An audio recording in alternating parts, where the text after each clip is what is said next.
Guys ఎలా ఉన్నారు? అందరూ బాగున్నారా? ఓకే. ఫార్మసీ కౌంటర్ వెనుక నిలబడి మందులిచ్చే వ్యక్తి గురించి మనందరికీ కొన్ని సాధారణ అభిప్రాయాలుంటాయి కదా. వాటన్నింటినీ పూర్తిగా సవాలు చేస్తూ సోషల్ ఫార్మసీ చాప్టర్ 7 ఆధారంగా రూపొందించిన ఈ ఆసక్తికరమైన వివరణలోకి నేరుగా వెళ్ళిపోదాం. సాధారణంగా ఫార్మసిస్ట్ అనగానే కెమిస్ట్రీ, ఫిజిక్స్ ఫార్ములాలతో మందులు తయారు చేసేవారు, లేదా డాక్టర్ రాసిన చీటీ చూసి మందులిచ్చేవారు అని మనం అనుకుంటాం. కానీ అసలు వాస్తవానికి వారి నిజమైన ప్రభావం సమాజంపై ఎంత లోతుగా, మానవతా దృక్పథంతో ఉంటుందో ఎప్పుడైనా ఆలోచించామా? ఇది ఖచ్చితంగా ఆశ్చర్యపరుస్తుంది. ఈరోజు మనం ఈ వృత్తికి సంబంధించిన వాస్తవాలను ఒకదాని తర్వాత ఒకటిగా విప్పుకుంటూ వెళ్దాం. కౌంటర్కు ఆవల అసలు ఏం జరుగుతుంది?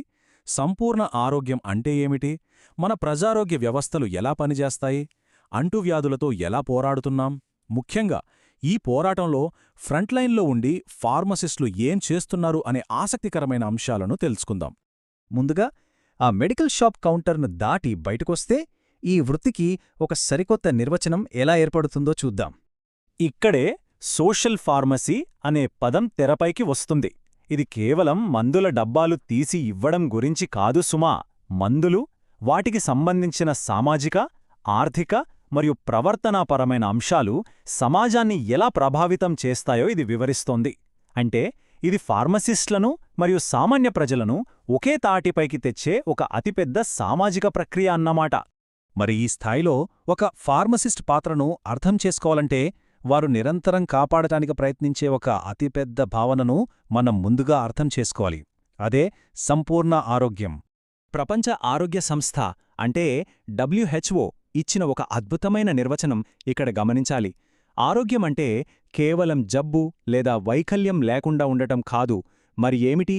శారీరకంగా, మానసికంగా మరియు సామాజికంగా పూర్తిగా శ్రేయస్సుతో ఉండటం. అవును, సామాజికంగా, ఆర్థికంగా ఒక ఫలవంతమైన జీవితాన్ని గడపగల సామర్థ్యమే నిజమైన ఆరోగ్యం. అంటే ఆరోగ్యమనేది కేవలం ఒకే ఒక్క కోణానికి పరిమితం కాలేదు. ఇది 4 స్తంభాలపై నిలబడుంటుంది.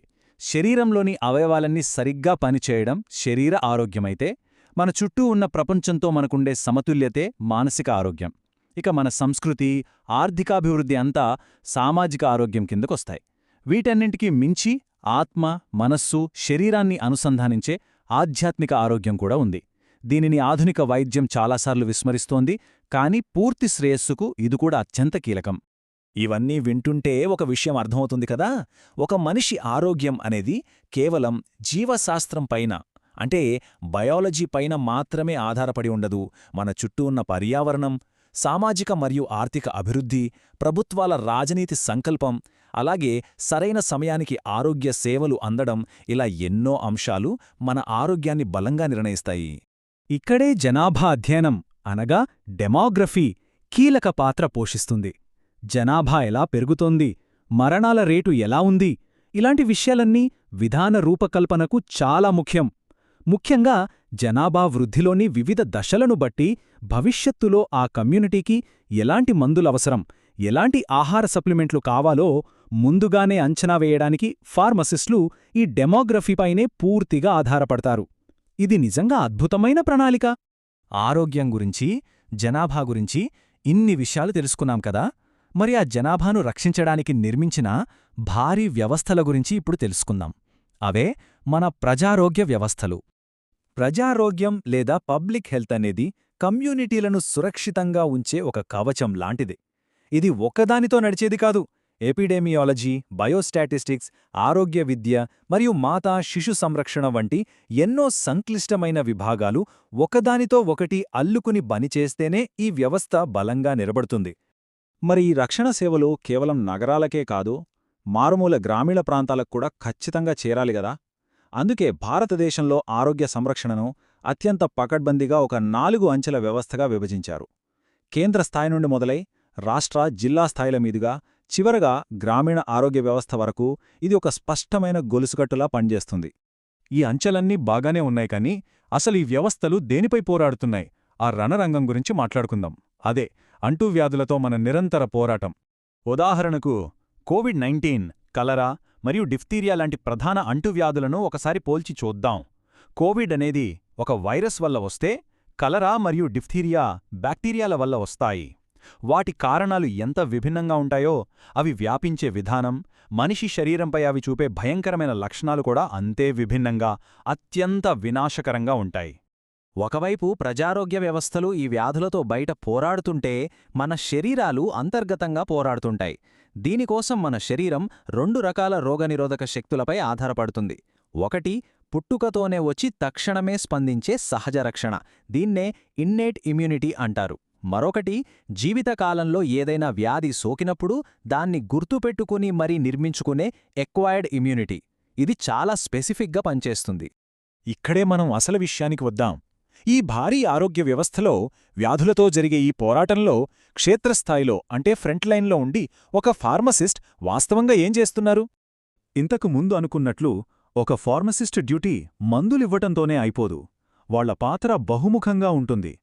మందులను పర్యవేక్షించడం, ఇన్ఫెక్షన్లు ప్రబలకుండా కంట్రోల్ చేయడం, వ్యాక్సిన్లు మరియు ఇమ్యునైజేషన్ ప్రోగ్రాంలను సమర్థవంతంగా నడపడం లాంటి అత్యంత క్లిష్టమైన బాధ్యతలన్నే వారి భుజాలపైనే ఉంటాయి. ముఖ్యంగా పేషెంట్ కౌన్సిలింగ్ మరియు ఫార్మకో విజిలెన్స్ అనేది వాళ్ళు చేసే అతి ముఖ్యమైన పనులు. మందులు ఎలా వాడాలి, వాటి సైడ్ ఎఫెక్ట్స్ ఏంటి అని వివరించడం నుండి, ఆ మందుల వల్ల ఏదైనా దుష్ప్రభావాలు వస్తే వాటిని గుర్తించి నివేదించడం వరకు వారు నిరంతరం శ్రమిస్తారు. దీనివల్ల ప్రజలకు మందుల దుష్ప్రభావాల నుండి రక్షణ దొరకడమే కాదు, యాంటీబయాటిక్ రెసిస్టెన్స్ లాంటి పెను ప్రమాదాలు రాకుండా అడ్డుకట్టపడుతుంది. అదొక్కటే కాదు, ఫార్మసిస్టులు సైకోసోషల్ ఫార్మసీ అనే చాలా సున్నితమైన రంగంలో కూడా పనిచేస్తారు. మత్తుమందులు, నిద్రమాత్రలు మరియు భ్రమలు కలిగించే మందులు మన మెదడుతో ఎలా ఆడుకుంటాయి, తద్వారా మనుషుల ప్రవర్తన ఎలా మారుతుందో వీరు లోతుగా అర్థం చేసుకుంటారు. ఈ జ్ఞానంతో వారు ఎంతో మంది రోగులకు సరైన మార్గనిర్దేశం చేస్తారు. ఇది వింటే నిజంగా ఆశ్చర్యపోతారు. వారి రక్షణ కవచం కేవలం మనుషులకే కాదు, మన పర్యావరణానికి కూడా విస్తరిస్తుంది.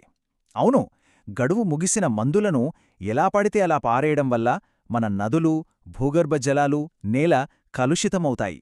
ఇది చివరికి జలచరాలకు తీవ్ర హాని కలిగిస్తుంది. ఫార్మాస్యూటికల్ కాలుష్యం అని పిలిచే ఈ భయంకరమైన సమస్యను అరికట్టడంలో, మందులను సురక్షితంగా పారేసే విధానాలను అమలు చేయడంలో ఫార్మసిస్టుల పాత్ర ఎనలేనిది. ఇవన్నీ గమనిస్తే ఒక విషయం చాలా స్పష్టంగా అర్థమవుతోంది కదూ. ఫార్మసిస్టులు కేవలం ఒక దుకాణానికో, ఆస్పత్రికో పరిమితమైనవారు కాదు. వాళ్ళు వివిధ సాంస్కృతిక నేపథ్యాలలో, కుటుంబాల మధ్య, పెద్ద వ్యవస్థలు మరియు ఆరోగ్య సంస్థల మధ్య చాలా లోతుగా అనుసంధానించబడి ఉంటారు. నిజం చెప్పాలంటే సమాజ ఆరోగ్య భద్రతలో వారే అతిపెద్ద కీలకమైన లింక్. కాబట్టి సోషల్ ఫార్మసీ చాప్టర్ 7లోని ఈ లోతైన అంశాలను ముగించే ముందు ఒక చిన్న ఆలోచన. తదుపరిసారి ఫార్మసీకి వెళ్ళినప్పుడు ఆ కౌంటర్ వెనక ఉన్న వ్యక్తిని మనం ఎలా చూస్తాము? కేవలం మందుల కవర్ ప్యాక్ చేసి ఇచ్చే ఒక సాధారణ వ్యక్తిగానా, లేక మన అందరి ఆరోగ్యాన్ని కాపాడే ఒక ప్రపంచ ప్రజారోగ్య రక్షకుడిగానా? ఒకసారి ఆలోచించండి. ఎందుకంటే వాస్తవాలు ఎప్పుడు మన కళ్ళెదుటే ఉంటాయి. వాటిని చూసే దృక్పథమే మారాలి. ఈ వివరణ అందరికీ ఒక సరికొత్త ఆలోచనను ఇచ్చిందని ఆశిస్తూ మళ్ళీ కలుద్దాం.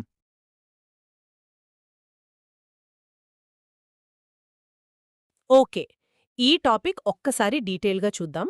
ఈరోజు మనం సామాజిక ఫార్మసీ లేదా సోషల్ ఫార్మసీ గురించి ఒక లోతైన విశ్లేషణ చేయబోతున్నాం. అంటే ఫార్మసీ అనగానే మనకు కేవలం ఒక షాప్కెళ్ళి చీటీ ఇవ్వడం, వాళ్ళు మందులివ్వడం మాత్రమే గుర్తొస్తుంది.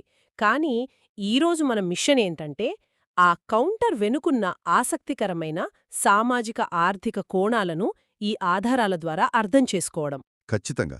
చాలామందికేంటంటే ఫార్మసీ అనేది జస్ట్ ఒక వ్యాపారంలాగా అనిపిస్తుంది. మనకొక జబ్బొస్తుంది, దానికొక రసాయనం పరిష్కారం ఇస్తుంది, అంతే అనుకుంటారు. అవును. కానీ ఆ మందుల వాడకం సమాజం మీద ఎంత భౌతిక, సామాజిక ప్రభావం చూపుతుందో తెలిస్తే నిజంగా ఎవరైనా ఆశ్చర్యపోవాల్సిందే. నాకైతే ఈ సోర్స్ మెటీరియల్ చదివినప్పుడు అదే అనిపించింది. అసలిది కేవలం ఒక వ్యాపారం కాదు కదా, కమ్యూనిటీకి ఒక వంతెన లాంటిదనిపించింది. ఇందులో ఫార్మసిస్టుల పాత్ర అసలెలా ఉంటుంది? ఎగ్జాక్ట్లీ.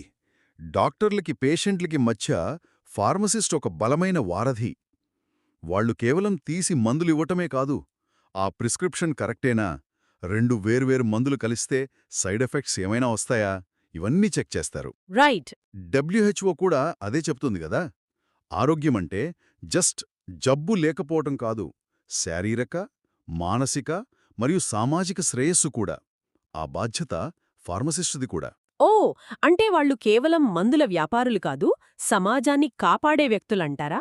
ఇక్కడ నాకు బాగా ఇంట్రెస్టింగ్ అనిపించిన విషయం ఏంటంటే, ఫార్మసిస్టులు ఒక రకమైన కమ్యూనిటీ హెల్త్ డిటెక్టివ్లలా పనిచేస్తారని ఇందులో ఉంది. అసలు వాళ్ళు డిటెక్టివ్లలా ఎలా వ్యవహరిస్తారు? అది చాలా సింపుల్ లాజిక్. ఇప్పుడు ఒక వ్యక్తి పదే పదే నిద్రమాత్రలు లేదా నార్కోటిక్స్ కొంటున్నాడనుకోండి. ఆ ప్రిస్క్రిప్షన్ నిజమైనదేనా? లేక ఆ వ్యక్తికి వ్యసనం ఏర్పడిందా అని ఫార్మసిస్ట్ ఇట్టే పసిగట్టేస్తాడు. వావ్! అంటే డ్రగ్ అబ్యూజ్ జరగకుండా అక్కడే వాళ్ళని ఆపేస్తారన్నమాట. అదే కదా ఇక్కడ ఆసక్తికరమైన విషయం. వాళ్ళు వెంటనే డాక్టర్ని కాంటాక్ట్ చేసి ఆ మందుల వాడకాన్ని ఆపగలరు. దీనివల్ల ఆ వ్యక్తి ఉద్యోగం కోల్పోకుండా, ఆ కుటుంబం విచ్ఛిన్నం కాకుండా వాళ్ళు కాపాడినట్లవుతుంది. నిజంగా ఇదొక పెద్ద సామాజిక సమస్యను ఆపడమే. అంతేకాదు, పబ్లిక్ హెల్త్లో కూడా, అంటే ఈ మలేరియా, కోవిడ్ లాంటి అంటువ్యాధుల ట్రెండ్స్ ఎలా ఉన్నాయో గమనించటం, అలాగే ఫ్యామిలీ ప్లానింగ్ సాధనాలు పంపిణీ చేసి జనాభా నియంత్రణకు హెల్ప్ చేయడం, ఇవన్నీ వాళ్ళ నిరంతర నిఘా వల్లే సాధ్యమవుతాయి. అంటే వ్యాధులను, వ్యసనాలను అడ్డుకోవడం ద్వారా వాళ్ళు సమాజాన్ని రక్షిస్తున్నారు.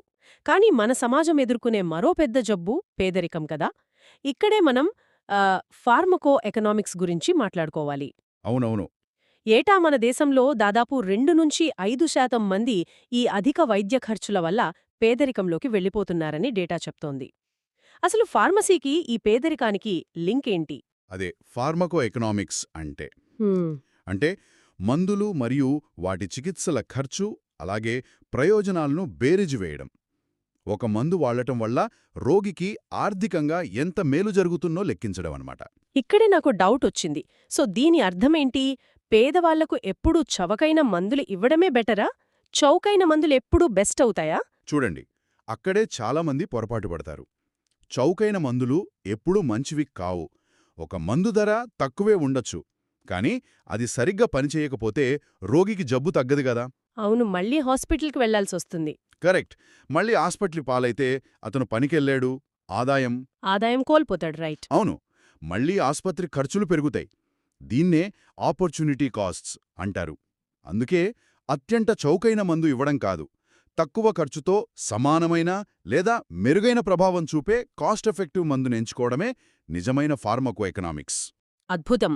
అంటే జస్ట్ మందుల ఖర్చే కాదు, దానివల్ల మిగిలే లేదా పోయే ఆదాయాన్ని కూడా లెక్కేస్తారన్నమాట. ఈ విశ్లేషణ ద్వారా ఫార్మసీ అంటే కేవలం కొన్ని రసాయనాల కలయిక మాత్రమే కాదు, సమాజ ఆరోగ్యం, ఆర్థిక వ్యవస్థల కలయిక అని చాలా స్పష్టంగా అర్థమైంది. అవును, ఇదొక పెద్ద సామాజిక బాధ్యత. కేవలం కౌంటర్ దగ్గర జరిగే లావాదేవీ కాదు. రైట్. అయితే ఈ చర్చను ముగించే ముందు మనమొక ముఖ్యమైన విషయం గురించి ఆలోచించాలి.